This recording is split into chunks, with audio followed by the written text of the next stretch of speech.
आज आम्ही आलो होतो आमच्या अक्षयदादाच्या लग्नाच्या सत्यनारायण पूजेला. आमच्या शेजारी राहणाऱ्या मावशी आहेत. अक्षय त्यांचा मुलगा आहे आणि कालच त्या अक्षयदादाचं लग्न झालं होतं आणि आज घरी सत्यनारायण पूजा आहे म्हणून आम्ही सर्व परिवारासोबत सत्यनारायण पूजेसाठी आलेलो आहोत. सकाळपासूनच पूजेची तयारी चालू झालेली आहे आणि दारातच बघा किती सुंदर असं डेकोरेशन, फुलांचं असं छान असं डेकोरेशन केलेलं आहे आणि दारात सुंदर अशी रांगोळी देखील काढलेली आहे. रांगोळी अक्षयदादाच्या मोठ्या वहिनीनेच काढलेली आहे. वहिनीने रांगोळी खूपच सुंदर काढलेली आहे. पाहुणे मंडळी देखील आलेले आहेत, नातेवाईक आलेले आहेत आणि इकडे सत्यनारायण पूजेची तयारी चालू झालेली आहे. सत्यनारायण पूजेसाठी भटजी देखील वेळेवर आलेले होते आणि भटजींनी खूप सुंदर अशी सत्यनारायण पूजेची मांडणी केलेली होती आणि एका बाजूला जो आपण सत्यनारायणाचा प्रसाद बनवतो त्या प्रसादाची तयारी देखील चालू झालेली होती. भटजींनी सांगितल्याप्रमाणे सत्यनारायण पूजेसाठी लागणारे सर्व साहित्य आणलेले होते आणि जो आपण प्रसाद बनवतो त्या प्रसादाचे देखील सर्व साहित्य आम्ही आणून ठेवलेलं होतं आणि एका बाजूला आता जी नवी नवरी आलेली आहे त्या नवरीची घरातली मोठी वहिनी ओटी भरते, ते ओटीचं सर्व सामान काढून ठेवलेलं आहे. आता भटजींनी नवरी आणि नवरदेवाला सांगितलं की घरातले वडीलधाऱ्या माणसांचे आधी आशीर्वाद घ्या आणि त्यानंतर पूजेला तुम्ही बसा, म्हणून नवरी आणि नवरदेव सर्व वडीलधाऱ्या माणसांचे आशीर्वाद घेत आहेत आणि आशीर्वाद घेऊन झाल्यानंतर मग ते पूजेसाठी बसणार आहेत आणि त्यानंतर मग सत्यनारायणाची पूजा चालू होणार आहे.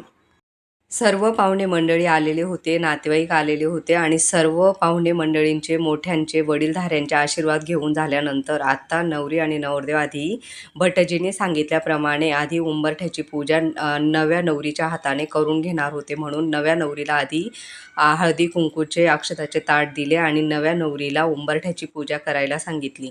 आमची नवी नवरी बघा किती सुंदर, किती गोड दिसत आहे आणि नवी नवरी म्हणजे आपल्या घरातली लक्ष्मीच असते, म्हणून लक्ष्मीच्या हाताने घरातल्या उंबरठ्याची पूजा करणं खूपच शुभ मानलं जातं आणि नव्या नवरीच्या हाताने पूजा केल्यानंतर आपल्या घराची बरकत होते, आपल्या घरात लक्ष्मीचं पदार्पण होतं अशी मान्यता आहे.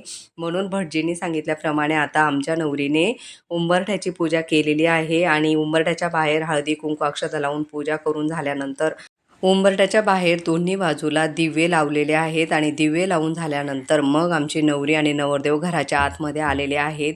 भटजीने सांगितल्याप्रमाणे उंबरठ्याचे खूप छान असे पूजन केलेले आहे. आमच्या नवरीबाईने उंबरठ्याचे पूजन खूप छान केलेले आहे आणि आता भटजीने सांगितल्याप्रमाणे घरातल्या मोठ्या सुनेने नवरीची ओटी भरायची असते, म्हणून आता घरातली मोठी सून नवरीची ओटी भरणार आहे.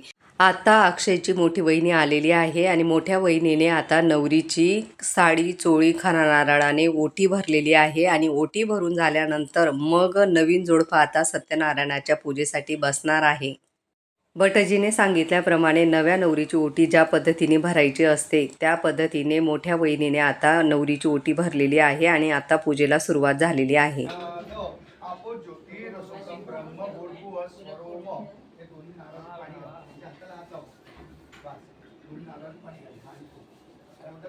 सत्यनारायण पूजेला आता सुरुवात झालेली होती आणि सर्व पाहुणे मंडळी सत्यनारायण पूजा ऐकण्यासाठी तिथे बसलेले होते आणि पूजा कमीत कमी 1-1.5 तास चालूच होती आणि पूजा संपल्यानंतर आता सर्वांना आरतीसाठी बोलवलं होतं. सत्यनारायण महाराज की जय. मंगलमूर्ती गणपती बाप्पा सुखकर्ता दुःखहर्ता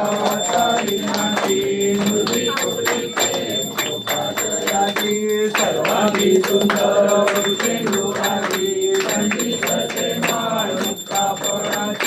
जय देव जय देव जय मंगलमूर्ती मंगलमूर्ती दर्शन मात्रे मानव कामना पूर्ती. जय देव रत्नाकर गौरी कुमरा चंदनाची ओटी कुंकुम केशरा हिरे सत्यनारायणाची पूजा खूपच छान झालेली आहे आणि आरती देखील झालेली आहे. आरती झाल्यानंतर आता नवरदेव आणि नवरी छान असे उखाणे घेणार आहेत. सर्वात आधी नवरीच्या बहिणीने खूप छान असा उखाणा घेतलेला आहे. चांदीच्या तोड्यात हिरवे आहे दार, कौस्तुभरावांचे नाव घेते, शोभते हा संसार. गुलाबाचं फूल, केळीचं पान, अक्षरावांचं नाव घेते, राखून सर्वांचं.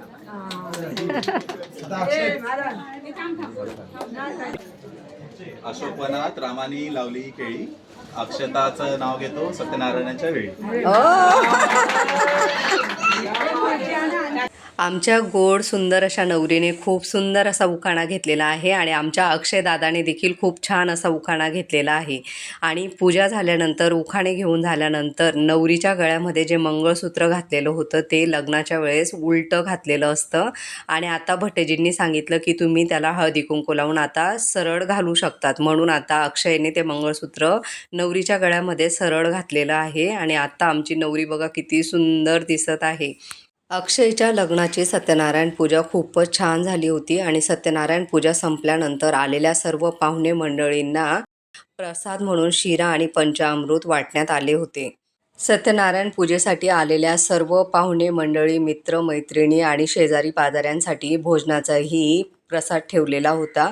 पूजा झाल्यानंतर सर्व पाहुणे मंडळींनी भोजनाचा आनंद घेतला आणि आलेल्या सर्व पाहुणे मंडळींनी अक्षयला आणि अक्षयच्या नव्या नवरीला पुढील वाटचालीसाठी खूप साऱ्या शुभेच्छा दिल्या. आलेले जे नातेवाईक होते त्या नातेवाईकांनी नव्या नवरीची खणा नारळाने ओटी भरली आणि त्यांना लग्नाच्या शुभेच्छाही दिल्या आणि त्यांना लग्नानिमित्त छोटीशी भेटवस्तू देखील दिली. सत्यनारायण पूजेसाठी आलेले पाहुणे मंडळी नवरीला आणि अक्षयला भेटत होते आणि त्यांना खूप साऱ्या शुभेच्छा देत होते. आम्ही देखील अक्षयला भेटलो आणि अक्षयने आमची नव्या नवरीशी छान अशी ओळख करून दिली. तुम्हाला आमचा आजचा हा व्हिडिओ कसा वाटला ते कमेंट करून नक्की सांगा. Bye bye.